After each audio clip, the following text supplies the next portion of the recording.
Six Thinking Hats adalah sebuah teknik pemecahan masalah yang menggunakan berbagai perspektif. Dengan mempertimbangkan berbagai sudut pandang, maka kita dapat mencari solusi yang terbaik untuk masalah kita.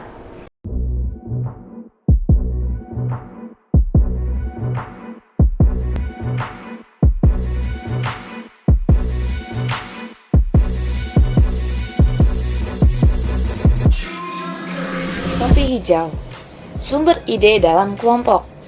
Topi hijau bertugas memikirkan ide yang kreatif. Apabila jalan buntu atau terdapat kekurangan-kekurangan dalam ide yang sebelumnya, topi hijau akan membantu memikirkan beragam solusi. Topi putih, topi putih memikirkan logika di balik ide yang telah diberikan. Apa informasi seputar ide ini? Apakah ada fakta-fakta yang mendukung pernyataan ini? Topi putih bekerja secara objektif, tanpa melibatkan emosi dan perasaan. Topi merah. Topi merah bertugas memberi opini dari segi perasaan. Apa yang orang-orang rasakan mengenai ide tersebut. Topi merah bekerja secara subjektif, tanpa memikirkan fakta dan data. Topi kuning. Topi yang optimis. Positif kalau ide dan perencanaan kelompok akan berhasil. Topi kuning menjabarkan setiap keuntungan atau kelebihan dari ide kelompok. Ia adalah energi positif dalam diskusi kelompok. Topi hitam, topi yang pesimistik. Ia memikirkan kekurangan dalam perencanaan kelompok. Hitam menjatuhkan ide kelompok dengan mencari kesalahan-kesalahan dalam ide. Topi biru. Topi biru bertugas untuk memimpin dan menjadi perantara bagi topi-topi lain. Topi biru memastikan diskusi berjalan dengan baik dan topi-topi lain melakukan tugasnya. Oke, kita ulang dari awal ya. Six Thinking Hats adalah suatu teknik untuk mengcover segala aspek dalam diskusi. Ada topi hijau. Topi hijau memikirkan solusi yang kreatif dan mengeksplorasi ide-ide yang dapat digunakan. Topi putih adalah topi yang objektif. Topi putih mengutamakan fakta-fakta dan data. Topi merah. Topi merah melibatkan emosi dan perasaannya saat memberi opini. Jadi, opini dari topi merah ini bersifat subjektif. Topi kuning dapat dibilang sebagai energi positif dalam diskusi kelompok. Topi kuning memiliki harapan besar bahwa perencanaan dari kelompok akan berhasil. Jika topi kuning adalah energi positif, maka topi hitam ada energi yang negatif. Topi hitam cenderung memikirkan kegagalan atau kekurangan dalam perencanaan kelompok. Terakhir, topi biru. Topi biru yang memimpin dan mengendalikan arah dari diskusi. Topi biru juga mengulang kembali setiap diskusi yang ada dan merangkumnya. Penasaran bagaimana cara mereka bekerja? Yuk kita lihat bersama-sama. Oke teman-teman, sekarang kita punya tugas untuk membuka sebuah usaha yang dapat membantu mendapatkan intake mahasiswa Pradita. Topi hijau, apa kamu punya ide? Intake ya. Aku punya 2 ide yang udah aku siapin nih. Yang pertama ada, gimana kalau DKV bikin kafe? Di kafe? Kafe apa itu? Nah, ide DKV nih berawal dari orang-orang seperti ini nih, yang banyaknya miskonsepsi saat pertama kali mendengar DKV. Jadi ide DKV ini mungkin terdengar kayak biasa aja gitu ya, kayak kafe pada umumnya, tapi nanti DKV ini dia bakal vibrant, gak kayak kafe-kafe lain yang kayak redup gitu, kayak sejuk gitu, kalem. Enggak, di sini DKV ini bakal chaotic, bakal banyak warna, colorful. Dan nanti juga tempatnya luas, nyaman, apalagi yang namanya DKV kan bawa tas-tas berat kan, itu bisa lah membuat kenyamanan untuk mengerjakan tugas bareng teman, apalagi kan tugas kelompok gitu. Selain itu, kafe ini juga membantu mahasiswa DKV yang kayak bisa memamerkan karya-karya mereka. Nanti kita namainnya Hall of Appreciation. tugas-tugas beserta karya-karya bebas yang bisa dikurasi, ntar dipajang-pajang gitu di kafe-kafenya, di dinding kafe itu. Nah, ditambah lagi ada nanti namanya art corner. Itu nanti di sana bakal ada public board, terus ada board game buat main-main atau kayak kartu-kartu lah yang bisa hiburan lah sedikit lah daripada stres kan namanya anak di kafe. Oke, idenya menarik, iya menarik banget. Kalau menurut kalian gimana? Menurut aku ini sih bakal berhasil ya. Soalnya kan kayak kita nih kalau hangout ya pasti di kafe dong. Kita juga udah hangout, kita juga bisa ngerjain tugas. Kita kan anak di kafe kerjainnya sama-sama. Ditambah kan yang namanya nih kita di kafe, kita sering lihat nih kayak banyak bingkai, kita juga banyak foto-foto gambar, kita bisa sumbangin, kita bisa jadi memberikan gitu karya kita menjadi media pasang karya. Ditambah juga kan kalau kita pasang karya kita, nama kita bakal terpasang, nama kita terpasang, nama-nama DKV itu bakal terpasang, nama-nama Pradita itu akan terpasang. Itu pasti akan tambah terkenal dong. Jadi Pradita tuh akan dipromosikan melalui mulut ke mulut. Benar kan kalau menurut kamu gimana? Setelah saya mencari-cari di website, ada seniman yang bernama Trias Pemungkas mengatakan kenapa di kafe agar lebih bersentuh dengan khalayak luas, terutama anak muda. Tuh, ini aja setuju. Kalau kamu gimana? Setuju dong, karena kalau kita ngomongin tugas, mendingan sesara bareng daripada sendiri, ya nggak? Berarti kita nih di kafe pasti bakal bagus dong untuk hangout bareng dan tugas. Objection! Gimana sih, ide cupu banget. Menurut gue tuh di kafe bakal jadi kayak kafe biasa gitu. Yang bikin uniknya apa? Ada art. Di mana-mana kafe ada art. Mana sih? Cupu banget. Ada ide lain nggak? Dinas Pariwisata mencatat terdapat 600 kedai kopi di Kota Tangerang Selatan pada Kamis 18 November 2021.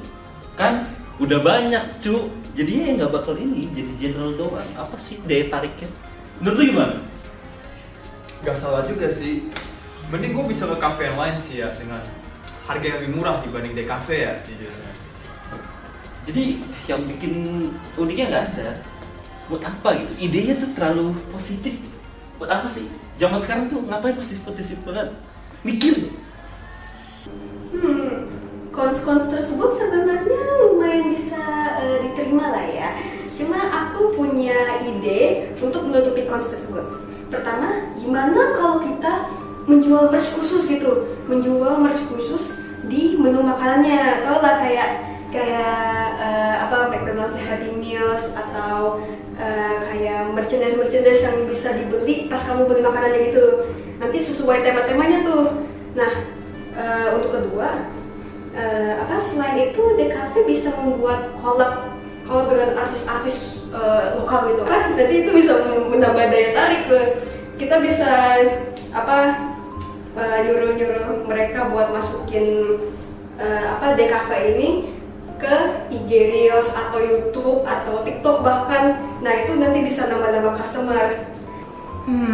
Ya juga sih yang kalian ngomong ya. Oke, jadi intinya di cafe ini bakal jadi cafe yang kayak colorful, berwarna-warni, vibrant, cozy, nyaman buat orang kerja. Tapi yang kata Tomita juga benar, cafe itu udah banyak banget, jadi kita harus bisa membedakan diri ya. Oh, yang ide yang untuk collab itu bagus tuh. Kita bisa lakukan itu dan jadi kita collab sama seniman-seniman lokal yang biar kita bisa beda lah dari kafe-kafe yang lain. Oke, gue suka. Nah, kalau yang ide kedua gimana tadi?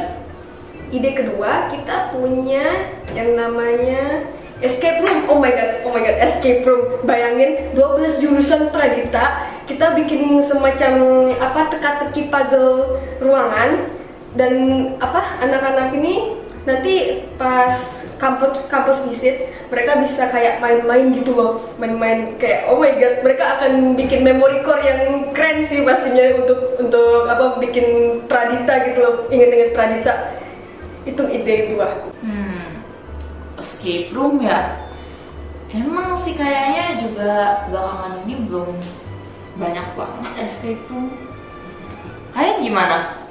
Yang ini sih pasti berhasil dong. Siapa sih yang gak suka permainan? Kita main game sekarang. Kita nih akan melakukan escape room. Siapa sih yang gak bakal nolak itu? Lagian konsepnya juga jarang dong. Jarang kita melihat itu. Ditambah challenge-nya banyak nih. Kita nanti akan melakukan pos 1, pos 2, pos 3 atau sebagainya itu pasti akan didukung oleh solidaritas dong bersama teman-teman kita. Nanti kita bisa saling membantu. Lagian kapan lagi kita nih belajar 12 jurusan? Kita kan biasanya tuh paling satu konsep, ini kita ada 12. Ya kan? Setuju nggak lu? Dari website Why Are Escape Rooms So Popular? Escape rooms tidak hanya seru, bagus juga untuk personal development. Kita juga diajarkan untuk cara menyelesaikan masalah, bagaimana cara berpikir cepat, dan memberikan solusi, kemampuan yang berguna di kehidupan. Tuh, setuju kan? Bahkan ada bukti loh, bukti fakta yang mendukung. Lu setuju nggak? Setuju dong, karena escape room itu kan bisa menjadi refresher ya, kalau lagi bete sama kampus gitu. Sama bisa menjadi cara seru loh untuk mengenal kampus daripada dengan PPT mulu gitu kan. Nah, tuh setuju dong. Seru nih berarti kita main escape room, ya kan? Setuju dong. Ya. Tuh, setuju. Gak bakal No. Gimana sih escape room? Escape room, oke, escape room. Udah pasti tempat yang dipakai gede, berarti dananya gede. Dana gede berarti harus ada pemasukan. Kalau escape room gitu memang semuanya mau main. Mungkin ada yang iya, tapi kan namanya escape room pasti mahal loh. Orang-orang miskin misalnya kayak orang-orang yang lagi susah itu pasti nggak ikut. Ya nggak? Ya, mulai dari harga 750 juta bahkan sampai miliaran, modal tersebut sudah termasuk untuk biaya sewa tempat, untuk atau mendirikan bangunan hingga tanpa administrasi. Tuh, kosnya udah banyak. Main-main terus. Kerja cu, kalau ada waktu mah mendingan kerja sama belajar untuk masa depan. Feeling lu gimana? Setuju sih ya. Masa udah stres, tambah stres lagi sih sama escape room yang temanya kampus gitu kan. Tuh kan, ngapain nge-stressin diri lagi gitu dengan kehilangan uang dan juga acara-acara kan jelas. Mending main sama teman di rumah, main game online atau ngapain sih buat refreshing. Untuk yang ini memang agak susah sih, tapi seenggaknya kita bisa mencoba untuk meredamkan ya dengan beberapa ide yang udah aku buat. Pertama, mungkin kita bisa membuat mereka kasih mereka challenge gitu,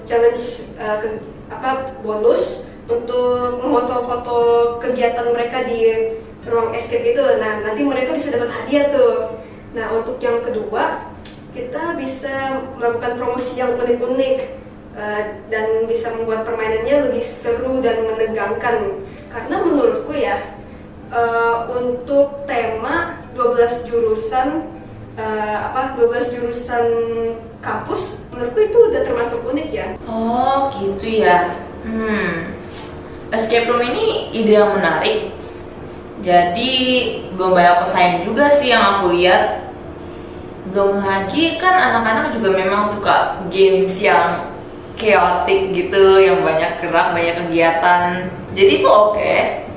Tapi bener juga, escape room tuh dananya tuh gede. Belum lagi kalau misalnya mereka fokus sama permainan, ya tujuan kita nggak tercapai, praditanya kan nggak diinget soalnya. Tapi bisa sih kita coba untuk nambahin gambar-gambar atau embel-embel pradita selama gamesnya di ruangan-ruangannya biar mereka inget. Belum lagi mereka ada challenge kan buat bikin konten. Kan selama konten itu pasti berarti gambar sama logo praditanya itu kan kelihatan dong kan. Jadi ya bisa lah, bisa diingat pasti ya pradita. Oke, aku catat ya 2 ide kita ini. Kurang lebih begitu cara 6 Thinking Hats bekerja. Nah, banyak kan hal-hal yang perlu kita diskusikan saat memecahkan masalah. Dengan 6 Thinking Hats ini, kita dapat menyelesaikan masalah dengan cara yang lebih efektif. Gimana menurut kalian? Apakah cara ini efektif? Coba deh kalian praktekin sendiri. Siapa tahu membantu.